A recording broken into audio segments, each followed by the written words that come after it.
Kepala BPOM dalam pernyataan tertulis bahkan menyebut sebanyak 71,4% relawan vaksin Nusantara mengalami kejadian tidak diinginkan atau KTD.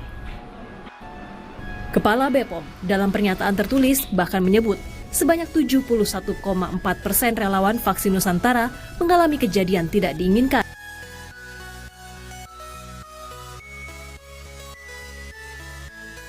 Pada waktu fase 1 didapatkan KTD atau kejadian tidak diinginkan atau adverse event itu sekitar 70%. Sebenarnya itu bukan angka yang tinggi. Jadi harap diketahui yang namanya adverse event itu adalah semua kejadian baik itu berhubungan dengan vaksin maupun tidak.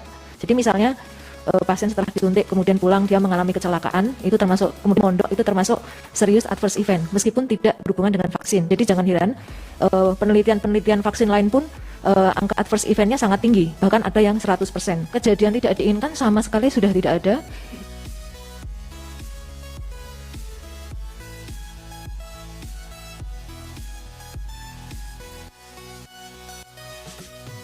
Kejadian tidak diinginkan itu semuanya derajatnya derajat ringan, yaitu didapatkan 21 subjek atau sekitar 15,44% yang mengeluhkan sebanyak 24 reaksi lokal. Kejadian tidak diinginkan itu semuanya derajatnya derajat ringan, yaitu didapatkan 21 subjek atau sekitar 15,44% yang mengeluhkan sebanyak 24 reaksi lokal.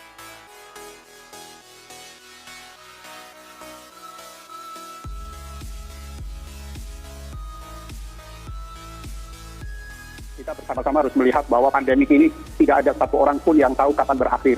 Dan sebagian dari strategi kita adalah memilih vaksin. Berarti otomatis selama ada pandemi ini pasti kita akan menggunakan vaksin-vaksin tersebut. Nah selama ini bahwa belum ada vaksin yang ada di dalam negeri. Jadi artinya import. Nah kalau import itu terus-menerus dilakukan itu pasti akan menggerogoti keuangan negara kita. Itu harusnya tidak boleh dibiarkan terus-menerus. Apakah kita mau menghargai kreasi dan inovasi anak bangsa? Terus dengan penghambatan-penghambatan atau dengan memberikan rambu-rambu yang terlalu ketat. Saya sebagai peneliti ngeri juga kalau untuk menghasilkan inovasi tahu-tahu mendapat rambu-rambu yang seperti ini, mengadakan vaksin sejak flu burung dulu. Nah itu pun juga terhambat di tengah jalan yang saya melihat bahwa ini aspek political will yang tidak membela dari hasil-hasil penemuan anak negeri. Semua peneliti itu titik akhirnya adalah inovasi-inovasi. Kalau inovasi mengalami hambatan-hambatan yang seperti ini, atau misalkan memang kita harus import, perlakukanlah produk import itu dengan inovasi yang ada di dalam negeri. Bahwa inovasi itu memang tidak sampai ke kesempurnaan, oke. Karena fasilitas dan biaya kita di Indonesia mungkin tidak seperti teman-teman yang di luar negeri. Tetapi angka tercapai 70% aja sudah bagus. Jangan menuntut inovasi di Indonesia baru terus menjadi yang sangat sempurna. Terus terang Mbak, bahwa dendritic cell atau vaksin Nusantara ini di dunia saat ini hanya di Indonesia dan di Cina yang diakui oleh WHO. Di Cina itu sudah masuk di level clinical trial fase 1. Saya tidak ngerti apakah BPOM yang ada di sana tetap yang BPOM di sini. Saya tidak ngerti apakah BPOM yang ada di sana tetap yang BPOM di sini. Kalau ini tidak kita perhatikan secara seksama, maka kita akan salah di dalam produksi akhir nanti. Toh kita akhirnya import lagi dan dendritic cell dari Cina. Akhirnya ya mungkin barangkali kita kerjasama saja dengan teman-teman di luar negeri. Ini kan vaksin yang dendritik dan vaksin yang konvensional ini kan memang berbeda. Ibaratnya kalau vaksin dendritik, darahnya diambil, dilatih di luar untuk membentuk tentara, sementara vaksin yang konvensional itu membentuk tentaranya di dalam tubuh kita. Jadi dengan vaksin teknologi baru ini memang tentu akan terjadi hal-hal yang mungkin miskomunikasi atau apa yang sehingga itu dimediasi oleh DPR. Saya menggunakan kesempatan ini untuk memohon agar pemerintah memberikan dukungan lebih kepada peneliti agar peneliti bisa memiliki energi atau istilah dana lebih banyak untuk menyesuaikan dengan standar. Jadi protein ini yang kita kenalkan ke sel darah putih itu. Kita kenalkan selama 2 hari. Jadi tadi 5 hari dibiarkan, 2 hari dikenalkan. Setelah itu maka sel darah putih kita akan mempunyai memori terhadap virus COVID-19.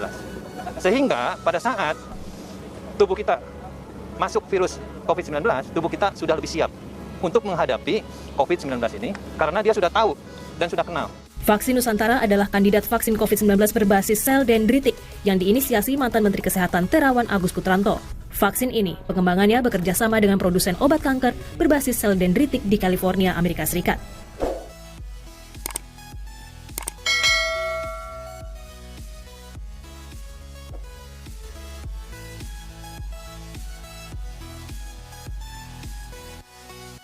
kami datang bersama ketua tim penelitinya. Saya ajak generasi-generasi muda. Yang pertama Dr. Yeti, saya perkenalkan, dari Undip dan Rumah Sakit Karyadi.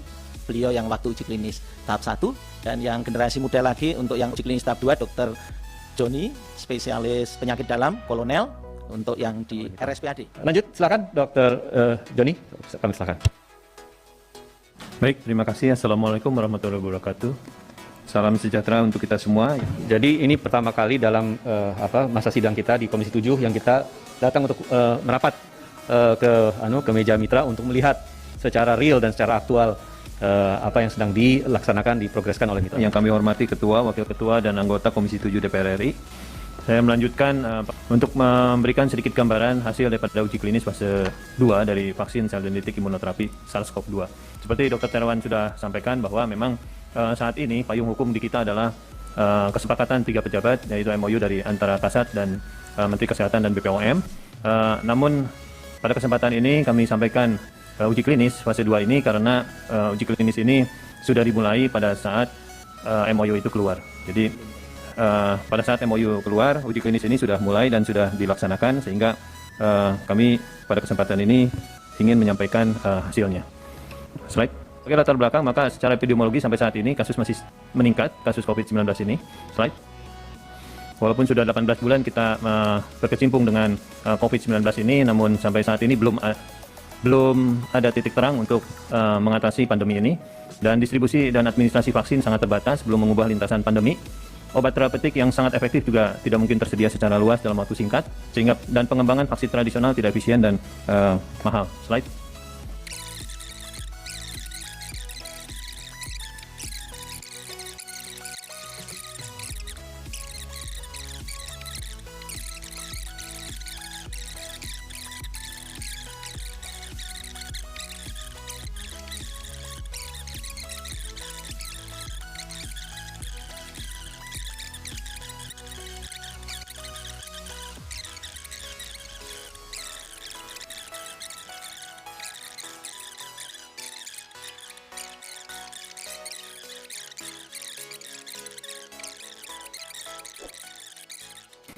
Hasilnya adalah, kalau kita lihat di sini ada kejadian tidak diinginkan, itu semuanya derajatnya derajat ringan, yaitu didapatkan 21 subjek atau sekitar 15,44% yang mengeluhkan sebanyak 24 reaksi lokal yang berupa pegal, memar, kemerahan, gatal, dan yang terutama yang paling banyak adalah pegal di titik penyuntikan. Seluruh kejadian tidak dilaporkan ini termasuk derajat ringan. Pada follow up minggu pertama sampai ke minggu keempat tidak didapatkan kejadian tidak diinginkan reaksi sistemik.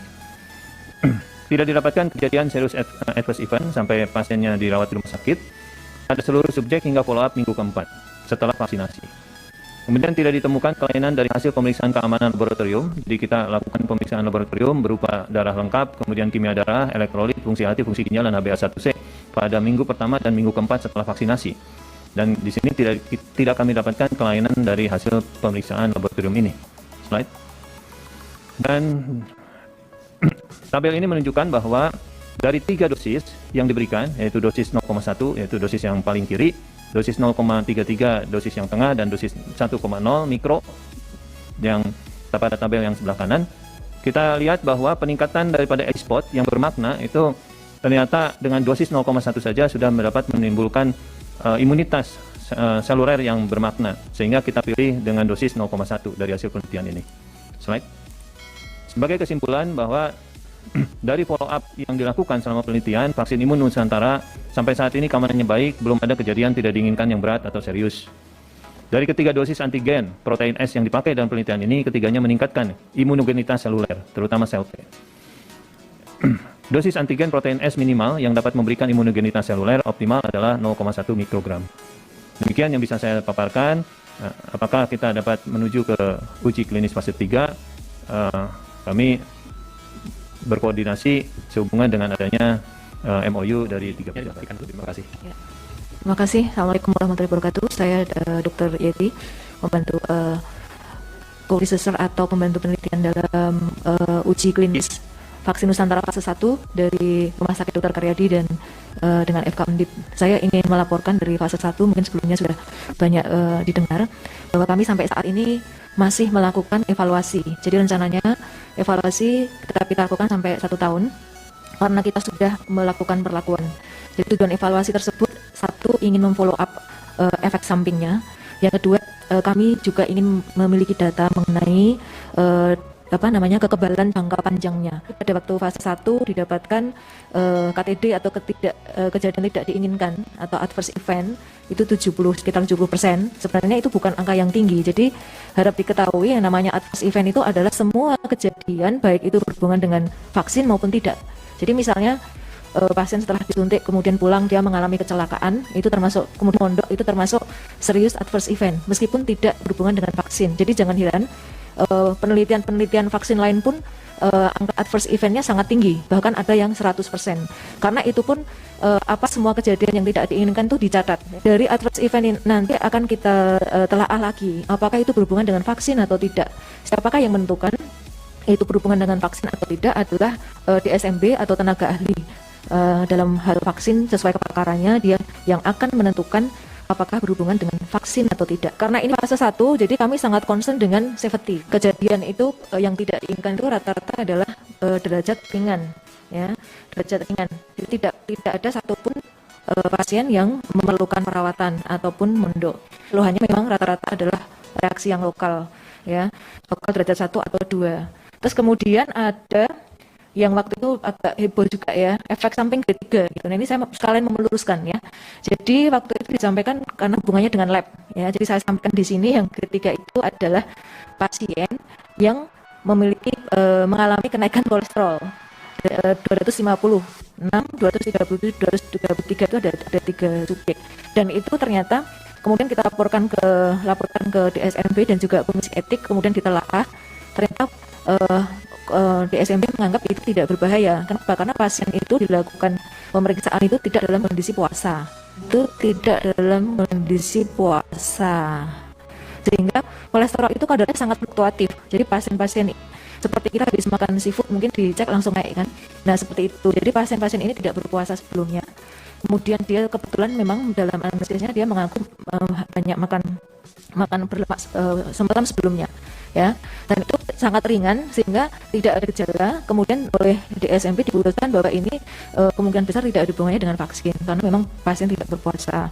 Terus kemudian juga ada kenaikan natrium tapi sangat ringan, ya, dari 145 ke 148. Ya, kalau secara angka memang ada kenaikan, tetapi kita kalau dari kacamata klinisi tentu kita tahu bahwa itu tidak ada artinya ya kenaikan segitu itu. Boleh dibilang bahwa efek sampingnya itu sangat minimal, ya, dan aman. Saya kira semua klinisi tahu bahwa kelebihan autolog itu justru ada side effect-nya. Kenapa? Karena memang itu adalah produk dari darah kita sendiri, dimasukkan sendiri. Itulah keunggulannya.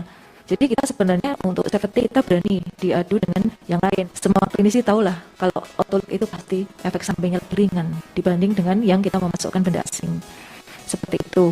Nah, kemudian kami juga melakukan pemeriksaan imunogenitas. Alhamdulillah pemeriksaan yang kita lakukan itu cukup lengkap, ya. Bahkan lebih lengkap dari penelitian vaksinan yang kita lihat, ya. Ada beberapa yang kita lebih lengkap jauh, ya. Jadi kita itu melakukan pemeriksaan antibodi, ya. Selain itu juga pemeriksaan sel T. Jadi tujuannya kita ingin mengetahui antibodinya, kita hitung titernya dan juga dihitung neutralizingnya atau kekuatan untuk menetralkan virusnya.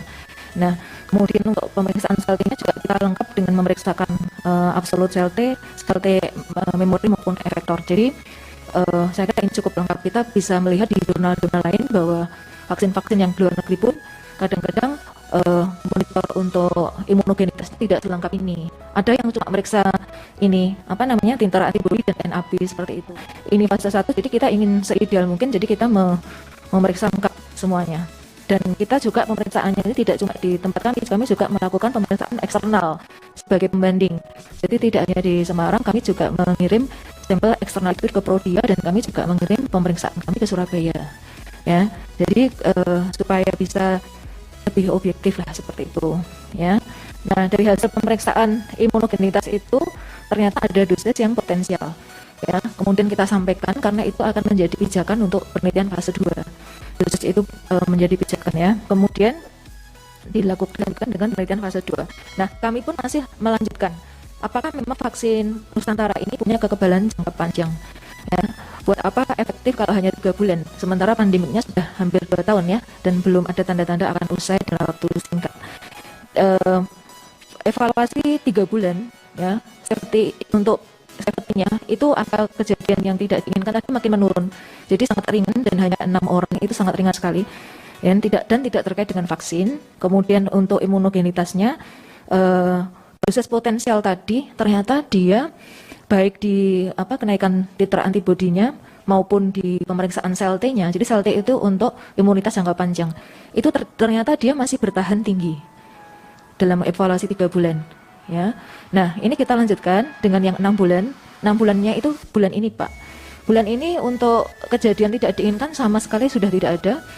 Nah, untuk imunitasnya baru kita kerjakan. Jadi belum ada belum ada hasil untuk imunogenitas yang 6 bulan ini. Jadi kita masih menunggu karena belum selesai yang untuk itu. Tapi dari bulan ketiga tadi menunjukkan dia masih bertahan, ya, bertahan tinggi. Artinya kita masih optimis dia bisa memproteksi subjek, ya. Demikian mungkin yang ingin saya sampaikan. Terima kasih. Wassalamualaikum warahmatullahi wabarakatuh. Waalaikumsalam warahmatullahi wabarakatuh.